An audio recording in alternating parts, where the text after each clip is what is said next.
የተወደዳችሁ የእግዚአብሔር ቤተሰቦች ክርስትና ጥሪው ለቅድስና ነው። ቅዱሳንን ለማድነቅ ብቻ ነው የተጠራ ነው። አንዳንዴ ያው የሆነ ዘመን የሚያመጣው ፈተና የሆነ ጥሎት የሚያልፈው ጠባሳ አለ እና አንዳንዴ ስለ ቅዱሳን አማላጅነትና ክብር ብቻ በመመስከር ተጠምደን ራሳችንን ከቅድስና እንዳናረግን መጠንቀቅ አለብን። ምክንያቱም ክርስትና አድናቂነት ፋን ብቻ አይደለም። ስለ ቅዱሳን ብቻ አድንቀን የምንለይበት አይደለም። በዚህ ዓለም ባሉ ጨዋታዎች የሚጫወቱት የተወሰኑት ናቸው። ሌላው ውጭ ሆነው ያጨበጭባል፣ ይደግፋል እንጂ ገብቶ መጫወት አይችልም። የጨዋታ ሕግ አይፈቅድም። ክርስትና እንደዛ አይደለም። ስለሆኑ ቅዱሳን አድንቀን ብቻ የምንቀርበታለን። ለዚህ ነው ቅዱስ ጳውሎስ በዕብራውያን መልእክቱ ምዕራፍ 12 ላይ ትቀደሱ ዘንድ ፈልጉ፣ ያለ እርሱ ማለት ያለ ቅድስና እግዚአብሔርን ማየት የሚችል ሰው የለም ይላል። የተወደዳችሁ የእግዚአብሔር ቤተሰቦች ከእግዚአብሔር ቅድስና ካልተሳተፍን እግዚአብሔርን ማየት አይችልም። ምክንያቱም እግዚአብሔር በባህሪው ቅዱስ ነው። እንግዲህ ቀኖናው እንደዚህ ቃሉን መስማታችን፣ ንስሐው፣ ቃል እግዚአብሔሩ፣ ስጋው ደግሞ የተዘጋጀው እኛን ለመቀደስ ነው፣ እኛ እንድንቀደስ ነው። ስለዚህ የክርስትና ጥሪ ሰዎችን ለመቀደስ ነው። ክርስቶስ መስዋዕት የሆነው ቤዛ የሆነው ሰዎችን ለመቀደስ ነው፣ ቅዱሳንን ለማፍራት ነው። ታዲያ ይሄ የእግዚአብሔር ሐሳብ ተፈጸመ ወይስ ቀረ? ክርስቶስ ራሱን የተቀደሰ መስዋዕት አድርጎ ያቀረበበት ምክንያት ተፈጸመ ወይስ ቀረ? ተግባራዊ አማናዊ የሆነ ወይስ ቀረ የሚለውን የምናገኘው ከቅዱሳን ሕይወት ነው። ስለ ቅዱሳን ስንነጋገር እግዚአብሔር ልጁን እግዚአብሔር አብ አንድያ ልጁን ኢየሱስ ደግሞ ራሱን ለመስዋዕት ለቤዛነት የሰጠበት ምክንያትና ዓላማ መፈጸም አለመፈጸሙ፣ ፍሬ ማፍራት አለማፍራቱ የምናየው በቅዱሳን ሕይወት ነው። ስለ ቅዱሳን ሕይወት ስናነሳ በክርስቶስ ቀዳሽነት በክርስቶስ ቤዛነት የተገኙ የመስቀሉ ፍሬዎች ከዕፀ መስቀሉ ስር የበቀሉ ችግኞች፣ ቡቃያዎች፣ ፍሬዎች መሆናቸውን እናውቃለን።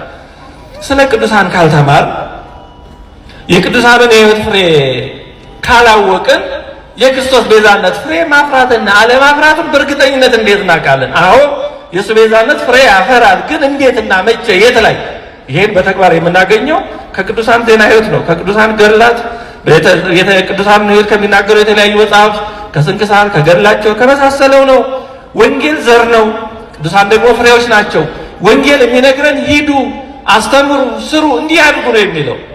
ወንጌል ትእዛዝ ነው። ወንጌል መመሪያ ነው። ወንጌል አቅጣጫ ሰጪ ነው። ፍሬውን ግን ብዙም አይነግረን።